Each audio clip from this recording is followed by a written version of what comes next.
Welcome to the Real Estate Way to Wealth and Freedom podcast with Jacob Ayers, providing actionable content to help you along your journey to financial freedom through real estate investing. As the premier asset class, real estate has helped ordinary people just like you amass fortunes.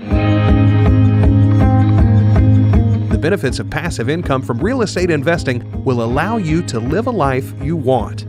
And now your host, entrepreneur, real estate investor, and apartment deal syndicator, Jacob Ayers.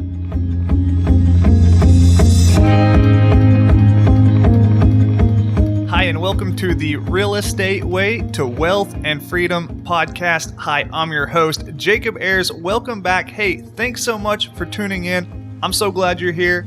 Today's guest is Lauren Hardy. Lauren is a real estate investor with a people-first approach to business. Investing in hundreds of properties throughout her career, Lauren has the unique reputation of being a successful virtual investor, having not lived in many of the states she's invested in. Following the philosophy we talk so much about here on the podcast of live where you want and invest where the numbers make sense, in today's conversation, Lauren and I talk about how she's done just that, going from flipping single-family homes in the expensive Southern California markets to investing out of state and virtual wholesaling in markets like Nashville and others. We talk about that and much more in today's conversation, so let's go ahead and jump right into it.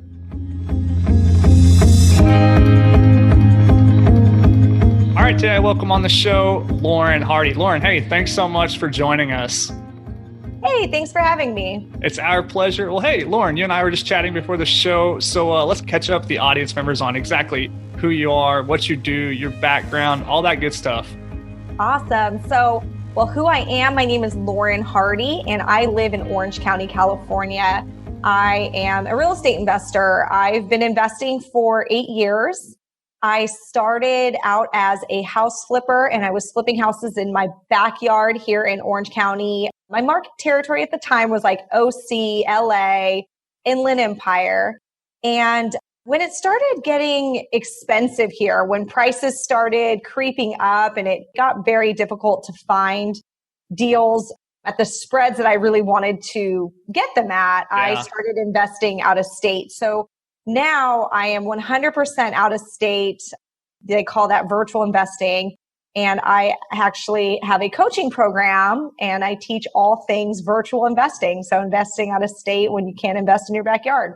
I love it. You know, that's kind of goes to our mantra of, invest where the numbers make sense, live where you want, that location independence, right? I absolutely love that. Soft spot in my heart for out of state investing. That's how I got started. And that's primarily what I do to this day. So tell us more a little bit about that model and how you kind of came across it, how you made it work. Lots of people have trepidations about investing out of state. It's scary. You never see the real estate. You can't as easily go touch and feel it and all those kinds of common concerns people have.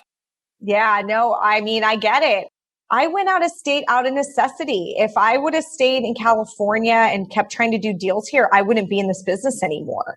There just were not very many deals in my backyard, and it was getting very expensive to find these deals. I was doing a lot of the direct to seller marketing that you hear about, like the direct mail and cold calling and whatnot. And it was just getting very, very expensive to get a deal. I had to make a ton of offers, probably 5 times as many offers than I do now out of state to get one deal in California. So really you were working harder to get that deal. So I had to do it out of necessity. And I had to make it work. I didn't really have a choice. I started around 2016 is when I decided to make that jump and go fully out of state. I definitely went back and forth with the idea for a while. At first it was like, I need to just diversify myself. Let's just not have all my eggs in one basket. So the first couple years of it had some flip projects local, and then I had some development projects in Nashville. That was my first venture out of state. It was Nashville, Tennessee, and it was ground up construction that I got into. It then evolved into wholesaling.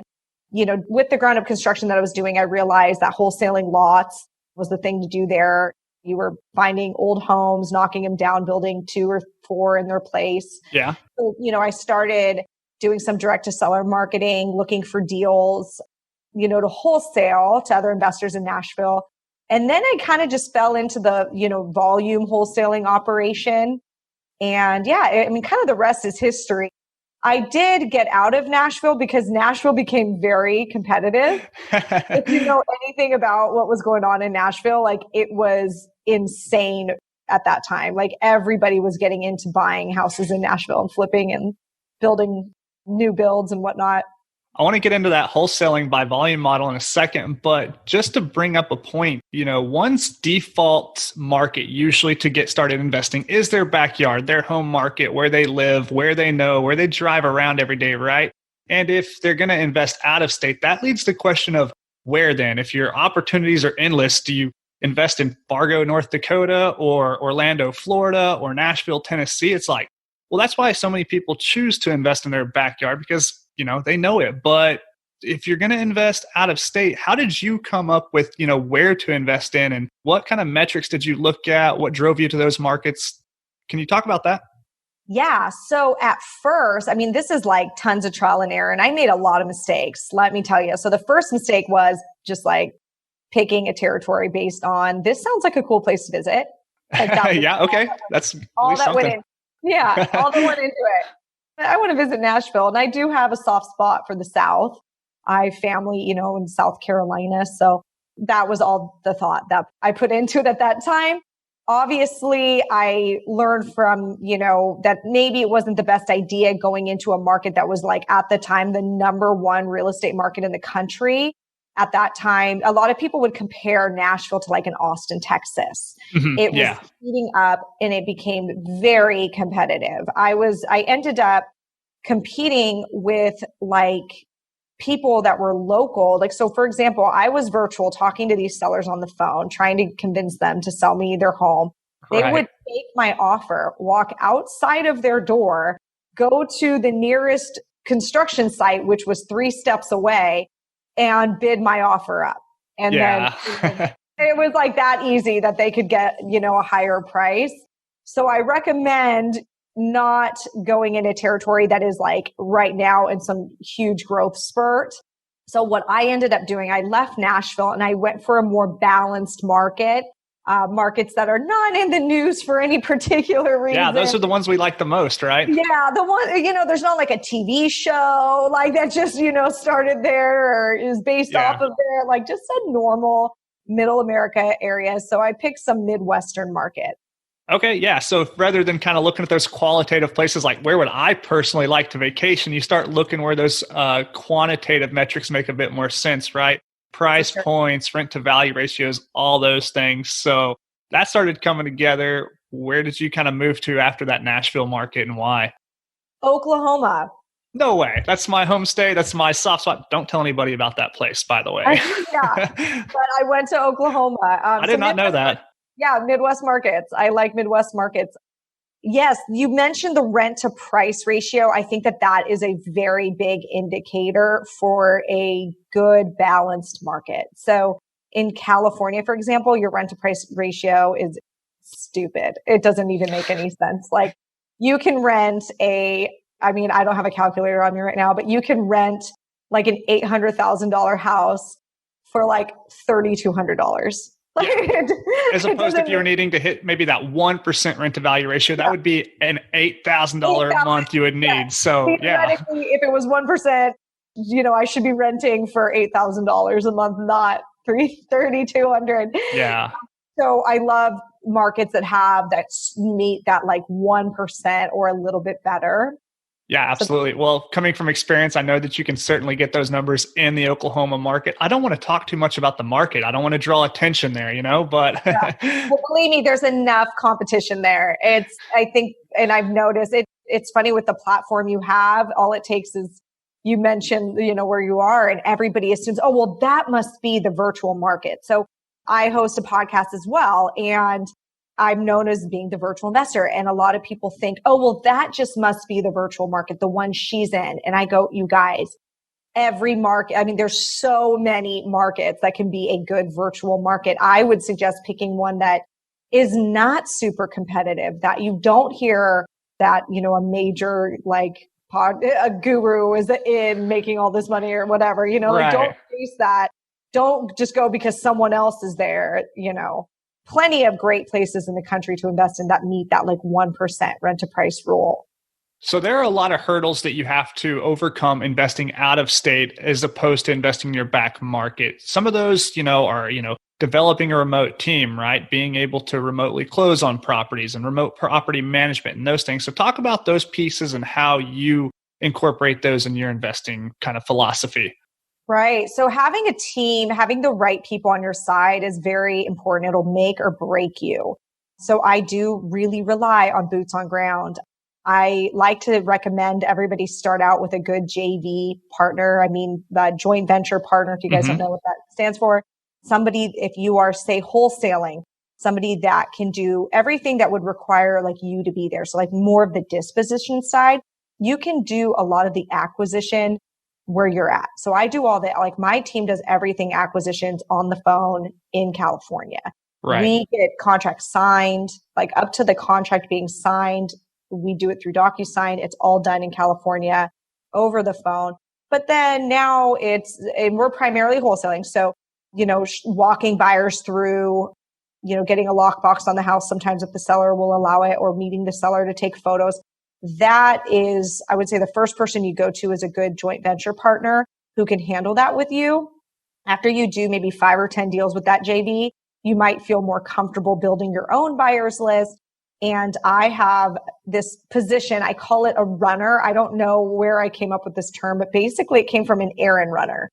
And I call it errand runner, right? And it's literally just somebody that you can just hire at $20 an hour to run your errands, like as if you were there. So go to the properties, take the photos, put lock boxes on homes. If a seller isn't comfortable with DocuSign, bring a contract over, have the seller sign it, bring it back, stuff like that. That person is a very big key player. It's essentially just an extension of you being there, right? It's this person doing the things you would do had you been in there on, locally. Absolutely. And if they don't have to have any experience in real estate at all they have to do is like, if, the seller starts asking questions, just call you up and put you on speakerphone. So there you go. I like that. It could be anybody. I like to recommend that they like present themselves well. They have a car, they have, a smartphone, they can take photos, they're responsible, but it doesn't have to be necessarily somebody who, knows much about real estate or construction. Now, when you're talking about real estate investing, there are 2 big questions to ask yourself starting out. What am I going to do and where am I going to do it, right? So now you've kind of determined the market. You talked about, you landed in wholesaling. You could have done other things, buy and hold, development like you started in, all kinds of different ways. How'd you end up in wholesaling and why? So when I first got started in this business, I learned really quickly that you have to be really fluid with it. That like what you do right now isn't necessarily what you're going to be doing in 4 years to make money as an investor. So when I got started, it was right after the recession. It was like bottom of the market. Okay. Like you could still get really good deals in California. Had I known, I would have done a lot more flips back then. Yeah. But I didn't know any better. I was a total newbie. But when I got started, flipping was the way you made money. And it was actually pretty safe because I could get properties at very good discounts where you were pretty much guaranteed a profit.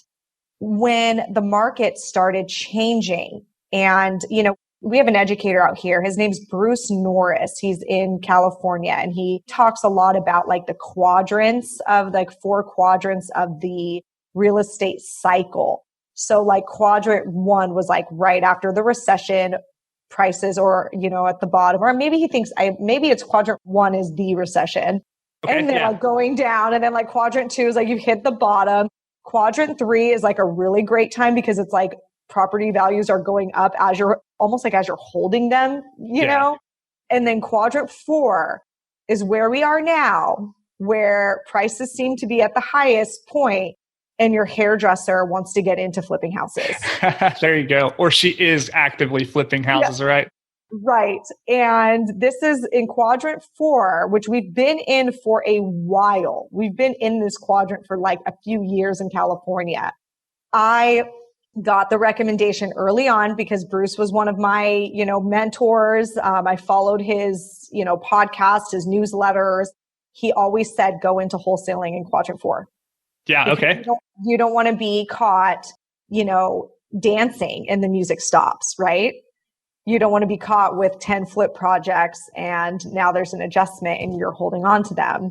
So that's why I'm wholesaling right now. I chase the market. I go, depending on what quadrant we're in, I change my business. So for a while I was flipping, I was building homes, and that was the thing to do at that time to make money. And then as soon as my flips started not making as much money as I was predicting is when I shifted and went into wholesaling. Lauren, I really like that perspective that you lay out there. It's, you're reacting to what the market is doing as to what kind of tool you're going to pull out of your real estate tool belt and use, right? So if the market is an expansion, and you're able to make the good spreads on the flips, then do that. But if the market's going in the other direction and maybe wholesaling makes sense, then do that.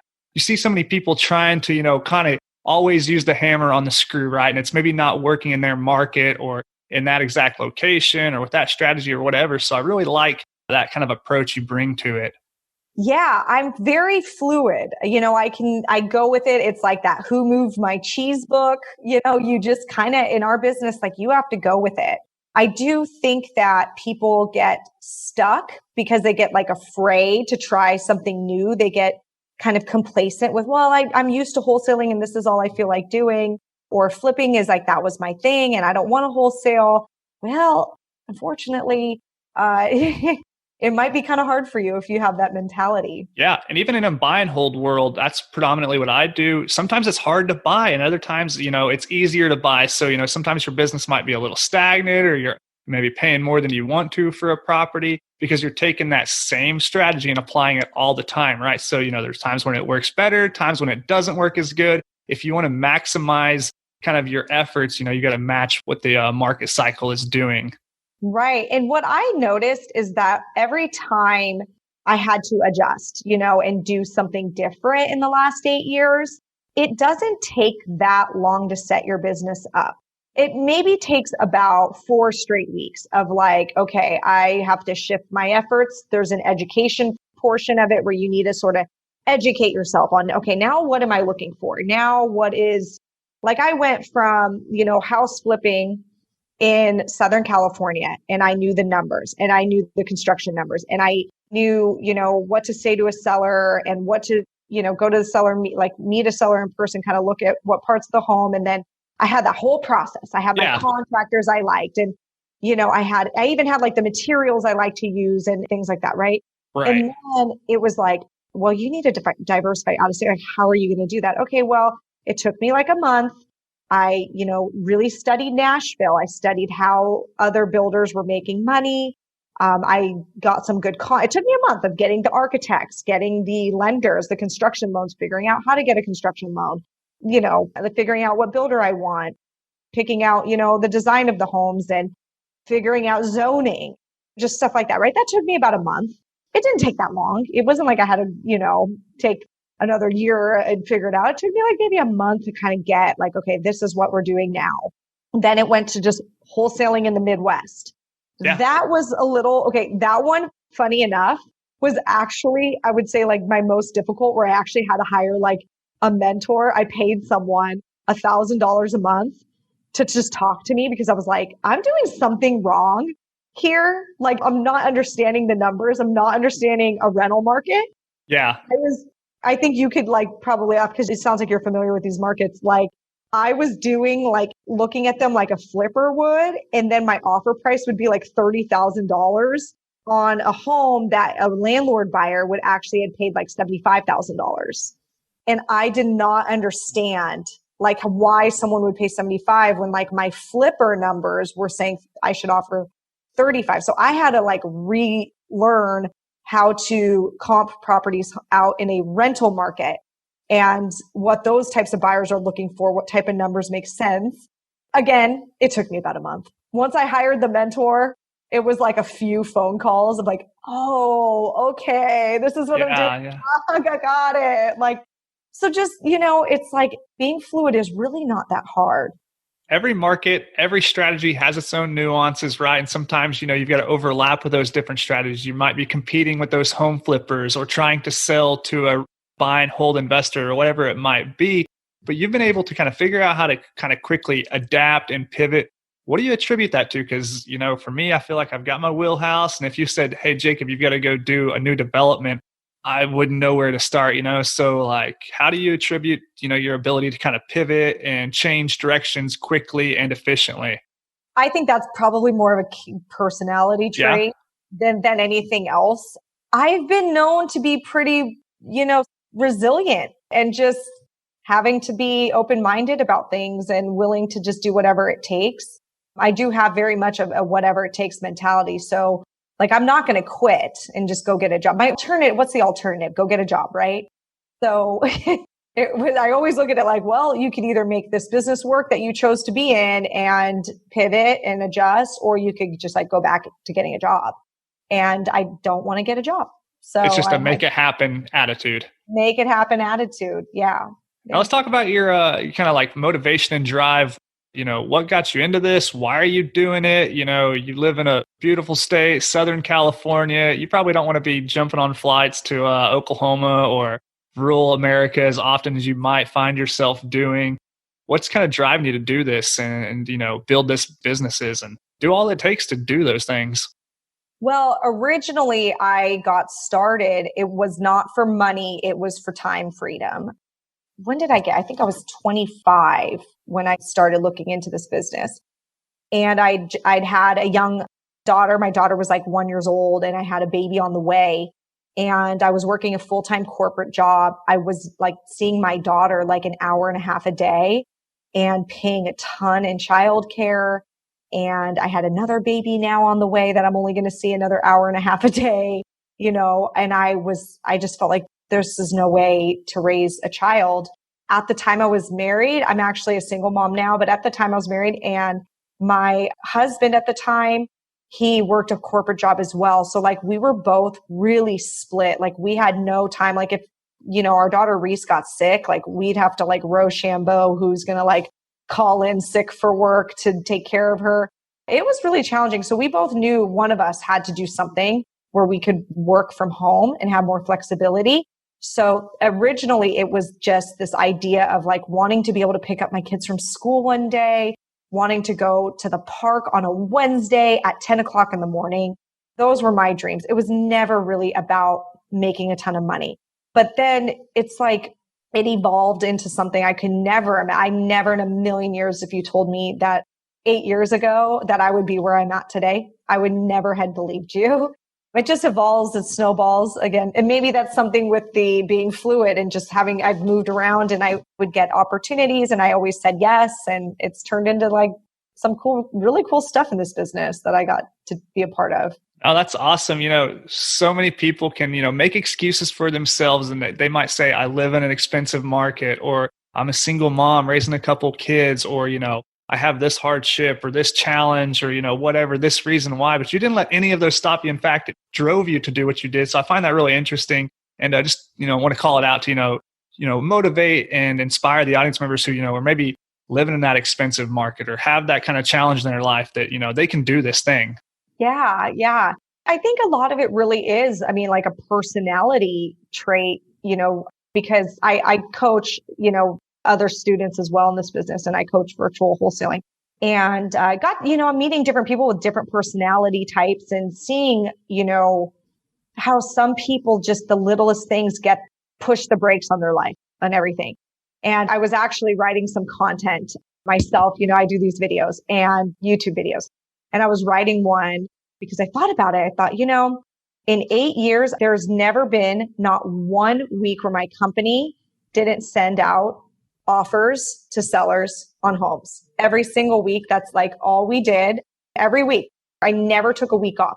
Now that sometimes it was me making those offers. Now I have people that do that for me. I have, staff, but it's like in our organization in 8 years, we've made offers to sellers every single week, 5 offers probably at least, if not more. We try to make like 20. So think of in 8 years, all the things that happened to me personally. I had a baby. Like I gave birth. Yeah. That's a big one. I was like pregnant, right? I was pregnant and tired, gave birth, had a full-time job, had bad days, got in fights with my friends. I don't know. I'm just making up things that happened in 8 years, right? Like right. Everything. Got a divorce, you guys. Like I got a divorce, like lots of things. I moved twice. I mean, lots of things have happened in my life. And that does not mean that I sat on the couch and watched TV and felt sorry for myself. Maybe I would do that for like an hour or two, but in the end, I got up that day and I worked and I never took even a week off. I think what I noticed about people, it's like the littlest thing will happen to them and they take a month off, like a month of like not making offers or anything, like a straight month. They're like, and I'm like, whoa, like, so what happened? And it's like a single guy, no kids, doesn't even have a full-time job. And he's like, oh, I moved. Got to get used to the new place. Yeah, I just got to, you got to get acclimated to your new 1-bedroom apartment. Like, what have you been doing for the last month? It's like they get stuck and then, oh, well, I've been reading Never Split the Difference. You know that book? And I'm like, that's great and all that you like to read, but that literally is not doing anything for your wallet. Yeah. So many people, I find myself sometimes doing this too, Lauren, so get your perspective. But, you look at a task at hand and it seems like a big accomplishment, right? I'm going to go wholesale, let's say a property in a new market, right? Well, I don't know how to go from A to Z. Well, that's okay. But if you just get yourself from A to B and then B to C and just take these little steps, next thing you know, you'll have done that goal, right? So if you break it down in these like little, okay, what's my most important next step I've got to do to get to that end goal? You don't always have to see the full picture, but if you can just continue making progress every single week, make those offers, right? Or every single month, do something towards that business or grow or scale or whatever. What's your take there? I love that. So I call that small wins. Okay. So yeah, I think that's a great way to say that, though, the A to B, B to C, and, instead of A to Z. I call it just a compilation of small wins. Yeah, I mean, that's really what real estate is, right? You're going to go out and buy your very first duplex, or you're going to syndicate a 500-unit apartment building, or just wholesale a deal, whatever it is. You don't necessarily have to have that full roadmap figured out. If you can just go out, start taking action, you'll learn as you go instead of sitting at home reading Never Split the Difference. Even though it's a great book, don't confuse that all the time with, actually taking action. Oh, absolutely. Yeah, I think some of the most successful people I know they are not perfectionists. Yeah, that's interesting. And I'm not a perfectionist. I think that's actually like one of my worst qualities in some things, but like one of my best qualities is that a lot of the stuff that I do is total crap. Yeah. I just throw crap out and it's like, let's see if that works. So I heard this quote recently, and I'll probably butcher it, but it said something along the lines of like, if you look back at yourself a few years ago and you're not embarrassed at what you're doing then, you probably haven't made enough progress. Wow, that is so true. Yes. Like if you look back, like where you were as an investor, or if you're a podcaster, if you created a YouTube video or whatever, and you look back 3 years ago, which I cringe at just like doing that. I'm like, oh man, I was so bad. I'm still bad, but I was really bad then. It's like, you're probably not growing enough and pushing yourself out of your comfort zone. For sure. So let's talk about, kind of the nuts and bolts of wholesaling. So I generally know what it means, know how it works, but how have you made kind of the remote model work, and what exactly are you doing? Okay, so wholesaling is essentially assigning your contract. Mm-hmm. So, let's not mistake this for I'm buying a property, closing on it, and then fixing it up and putting it back on the market. No, I am getting a property under contract at a discount. And my discount is so good that I am able to offer this property to another investor, still at a discount that makes sense to the other investor, but there's a little spread in between for myself. Sure. So we do this via contract assignment. And the reason I like wholesaling as a virtual model is it eliminates the repairs. It eliminates the construction aspect of flipping houses. So when I started as a house flipper, I got my deals the same way a wholesaler did. I used to go straight to the seller, which is actually pretty unique. Most flippers, they don't do the direct to seller marketing. They want to just buy from wholesalers because they're busy managing their flipper operations, raising capital, managing construction, properties and whatnot. I had just learned out the gate to what wholesalers were doing. I thought, well, it's a little extra step. It's a little harder, but I'm going to get fatter spreads.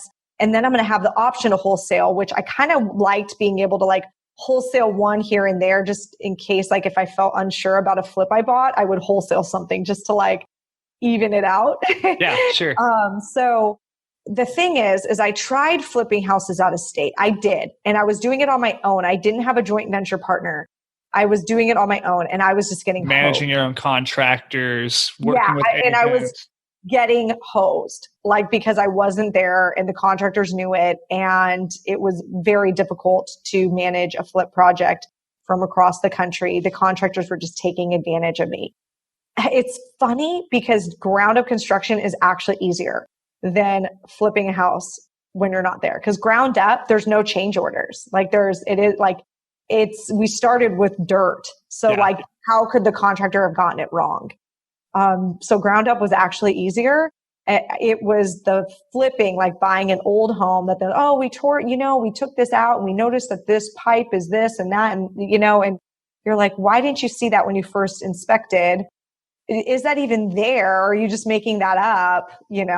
Yeah. So wholesaling eliminates all that, which is great. It eliminates the construction part. We do all of the marketing in-house here from California. Most of my team is here in California. We talk to sellers over the phone. We are, building rapport with the sellers. It's a lot of sales, building rapport and talking to a lot of sellers to getting that one deal. But once we get it, then we rely on our boots on ground at the local markets to help us show it to other investors. And we've built such a big investor database. I'm really proud of the, buyers list that we have in our markets. We can pretty much move, anything as long as, the numbers make sense. Right. We've got great buyers. Some of them are all over. They're multi-unit, landlord buyers that are all over, kind of hedge fund type landlord buyers that are not even necessarily based in that local market. So it's great. It's very easy to manage that out of state. That's what we're doing for now. And if we ever get out of this quadrant, I do always see myself wholesaling out of state. I'll never take my hand off of that. But I do hope there's a time that I could flip in my local backyard, more for the creative aspect of it. I really enjoy doing it. So I would love if we could start seeing some more deals come back and I can kind of do that again. Yeah, sure.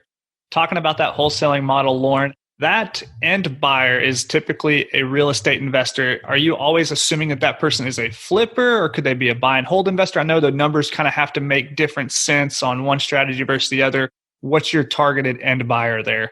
My target, and it's for the area I'm in, is a landlord buyer. Landlord, okay. They pay more. Mm-hmm. They usually pay more. The flippers are usually they want a bigger discount. Sure. Okay.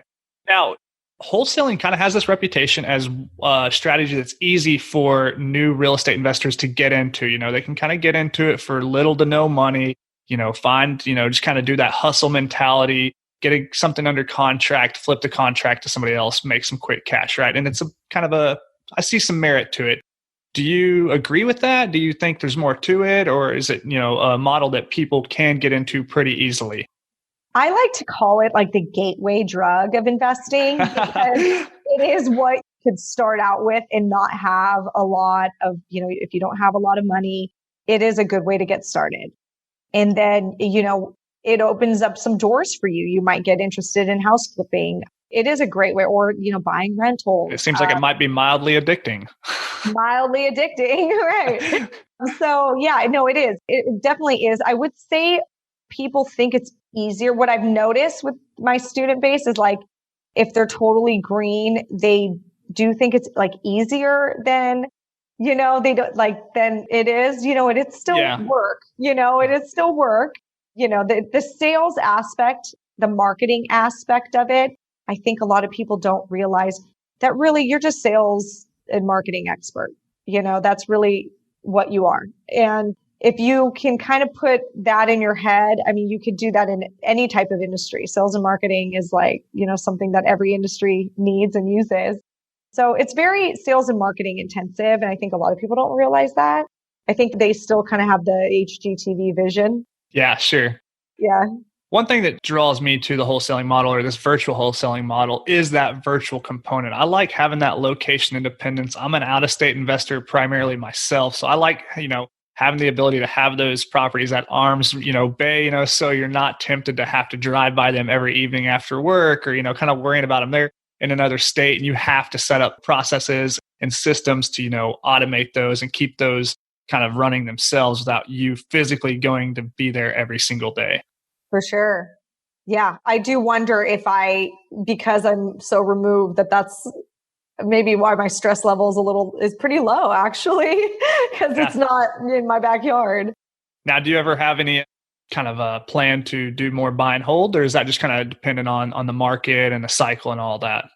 Dependent on the market and the cycle. So at the time, when I got started, I was, super green and I am pretty conservative. It was just me in the business. It wasn't like I didn't have a partner. It was just me figuring it out on my own. And I thought flipping houses was a big deal for me. That was a big undertaking. And I didn't have the investment capital to buy and hold at the time when I first got started. Now I'm in that place, where I have the capital, but I don't like where we are in the market cycle. Okay. Yeah. And so I want to wait until we're in quadrant 1 again. Yeah, sure. So yeah, and I'm sure we'll get there, sometime in, my lifetime. It's not, I don't want to just start buying properties now just because I can, because, it could be after the election, or it could be if coronavirus doesn't ever let up, that we see an adjustment. And then I just bought all these rentals at the top of the market. That's what I'm holding out for now. Yeah, sure. Talking about that quadrant, do you have a resource where we could point people to kind of see that visually? Because I can kind of understand what you're saying. I've tend to have seen that more in like a market cycle, like a cyclical kind of graph. Do you have any place where you've seen that you can recall? I don't know if Bruce Norris has it like as a visual, but I would always listen to him speak. Okay. He's a local guy. He has a podcast as well. And he's actually, funny enough, he's doing more out-of-state stuff now too. He's not in California either. So when Bruce started going to Florida, I started, going, okay, so California is not the place. But he was a California hard money lender. And he came out with an amazing, it's a quarterly newsletter. I think he stopped doing the newsletter, but it was really good. And he would talk about the quadrants in the newsletter. So I don't know if he has any, if he's still doing it. Actually, inspiring me to, after this, look it up and see if he still offers that newsletter. You can buy and get it like every quarter. Yeah. Well, if we find it, we'll link it in the show notes for audience members to check out if we can find the graphic or put something together even. Yeah. Cool. Well, Lauren, you actually, really experienced coaching people how to get into this model. What advice would you give to someone who's maybe interested in getting into real estate? They think this wholesaling model sounds really cool, or maybe they're interested in, wholesaling some of the leads that they have or whatever it might be. Any kind of entry advice to those audience members that might be in that position? If I were to do it all over again, I would have partnered with someone who is a high level wherever you want to be, right? So at the time I was a house flipper. I wish I would have partnered with somebody who was flipping like 50 houses a year and said, hey, I'll split everything 50-50 with you. I'll just bring you the deals and you show me the ropes. Because in my first year, it's funny, I was literally looking at this yesterday, how many deals I did my first 2 years. It was like 2 deals, and then it was like 3 deals. So they were just flips, and they were big. I mean, they were big flips. I made good money, but it was like 2 deals, 3 deals, and then the next year was like, I think I got up to like maybe 12 or something. Yeah. Wow. And like it went from like 12, and then it was like 20, and then it was like wholesaling. So it was more deals, but less profit. I wish, if it was year 1, I wish I found someone that was doing like 50 flips a year in California. Like, there were enough of them. I could have easily found someone and said, I will split 50-50 with you if you help me flip these homes and like help me find the money and just help me get, I would probably be retired. I'm not even kidding. Like, I think I could be retired by now, because there were so many really good deals with huge margins at that time. I think that's great advice for no matter what you're doing. Find somebody who's doing what it is you're interested in partner up with them, bring whatever value you can, give up whatever you have to do just to get in, learn the business. And, like you said, looking back, no telling where you would have been had you done that. My friends in this business that are the most successful, like my 7-figure-a-year earner friends, all have partners. That Something was to think of. Something to think about. So I don't know. I mean, I know some people fear having partners, and I did. I'm just now partnering in my business in different ways. I've my hands in a few different things right now. And I've just now, like the coaching program, I partnered, right? I could have done that on my own, and I partnered with Wholesaling Inc. I have a software coming out, partnered with that. I don't think I will ever get into anything that's just my own anymore. I think I'm all about partner. Yeah. Yeah. Well, cool. Lauren, hey, it's been a lot of fun talking with you. Let's wrap up with our lightning round if you're up for it. Yeah. Okay. So the first question is, what was your biggest hurdle getting started investing in real estate? And then what'd you do to overcome that? Fear. That was my biggest hurdle. Yeah. My own self. And then what'd you do to overcome it? I had to make myself uncomfortable a lot. And every time I started getting a little uncomfortable, like I knew that this meant I had to do it. It took a lot of time. And I think now, like what's helped me overcome it now, again, I'm going to bring up the partnership aspect. Where I am in this last year, I finally said, it's a lot less scary when you have somebody by your side. Yeah, so I like that. I lived in fear for years, and that's always been, I think, my biggest struggle. Yeah, sure. Yeah. Lauren, do you have a personal habit that contributes to your success? Like a daily personal habit? Could be anything, yeah. Yeah. I think I have a lot of really good habits. I don't want to brag, but I do have really good habits. I eat really clean and healthy. Okay. Because if you drink every night, you're going to feel like crap the next day and you're not going to be motivated. So I've got kind of, I still like to have fun. I'll drink my wine, on a Friday night, but like, I don't like to drink during the week. I like to eat like pretty clean for the most part. A lot of, I make sure I get good sleep. I exercise, pretty much every day. So I have really good, health habits. I think that those are really important. Lately, a new habit I just picked up and I'm obsessed with is I wake up at 5:30 in the morning and I work, like I get some work done before my kids wake up. And that's been a game changer. Like that 1 hour before my kids wake up and before the world wakes up is the equivalent of like 3 hours of like in the middle of the day time. Sure. Yeah. Not to mention you're on the West Coast, so you have to wake up early and catch up with those Central Coast or Central Time and East Coasters, right? So for sure. And then I'm always educating myself. I'm always reading some kind of like personal development business book. Every day I'm listening to podcasts, listening to, stuff to keep me motivated. Sometimes it's just to keep you motivated, honestly. Yeah. So yeah, good habits. What about an online resource you find valuable in your day to day? Ooh, an online resource. I feel like podcasts are really good. Yeah. If that can that count as an online? I think we're a bit biased, but yeah, sure.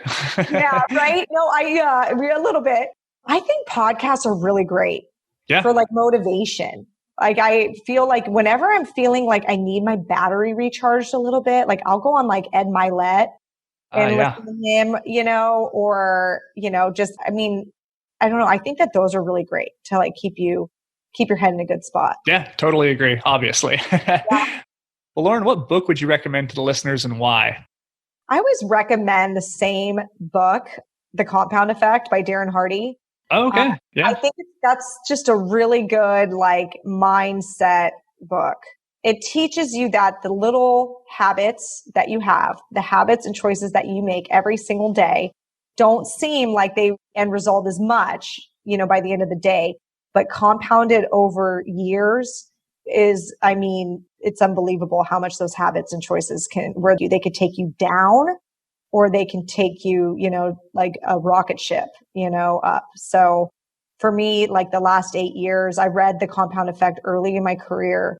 And I remember that every day to just have good habits. So that's why I'm actually very passionate about having good habits. I like that perspective. I like that kind of mantra of, just improve a little bit every day, right? If you're just 1% better than you were the previous day, it doesn't have to be 1% better than someone else. All you're doing is just trying to improve yourself day after day after day. In 5, 10, 20 years down the road, you'll look back, you'll be embarrassed at yourself, and you'll look at where you are then. So yeah, I completely love that. Lauren, last question in the lightning round. If you were to go back and give advice to your 20-year-old self to get started investing in real estate, what would you tell 20-year-old Lauren? Oh my gosh. So, okay, I have this funny thing. It has a bad word in it. So I'm going to just say, I have this idea of when you're young, you've got 5 FU years. Okay. Or F off years. Okay. And I've told a friend of mine this, like he was saying he might want to start his own business. I was like, how old are you? And I was like, oh, you've got at least 5 F off years. And like where you should just stir everything up in your life. Like just try, like throw crap on the wall, see what sticks. Don't worry about like losing that much money because you don't have much money anyway. Yeah. Like just don't stress. Don't worry. Don't be afraid. Don't live in fear. Like just go and try stuff. I mean, when you're 20 years old, what the heck do you have to lose? When I was 20 years old, I was so serious. And I was like, oh my God, I didn't travel. I didn't travel because I was like, oh, well, I really, I'm in college and I got this internship and like, I can't take a day off because like my boss, won't like me, even though like he's not even paying me really.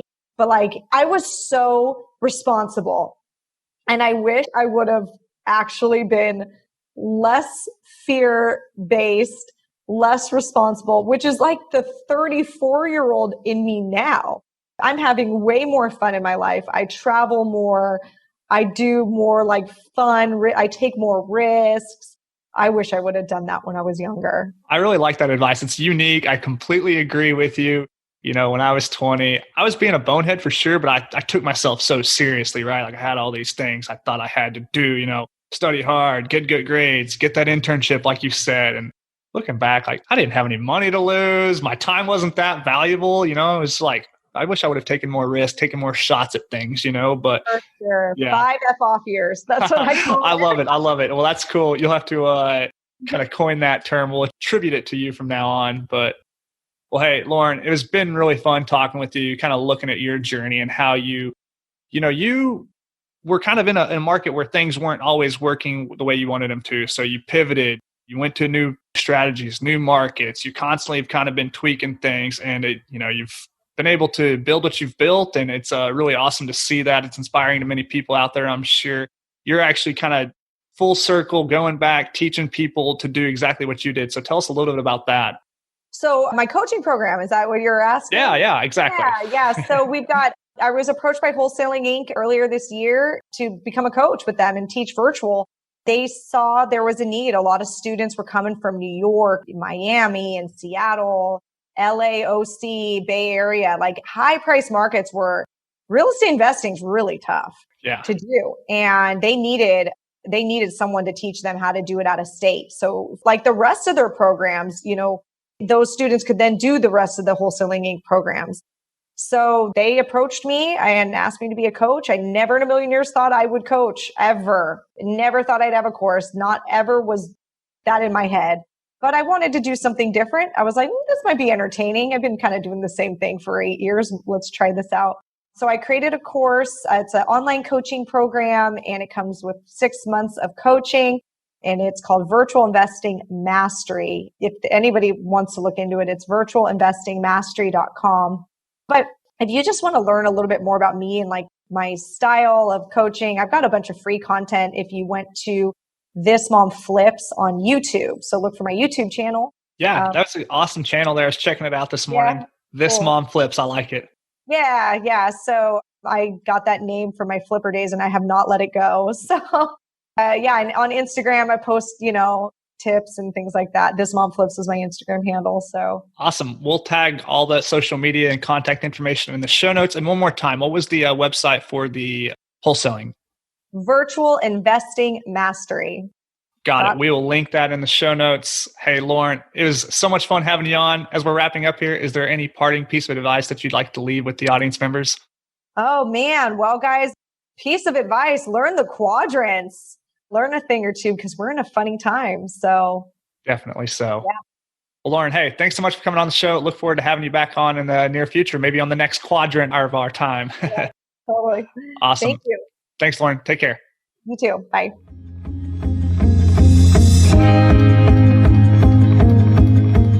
All right, that wraps up this week's episode with our guest, Lauren Hardy. Hey, what an awesome conversation.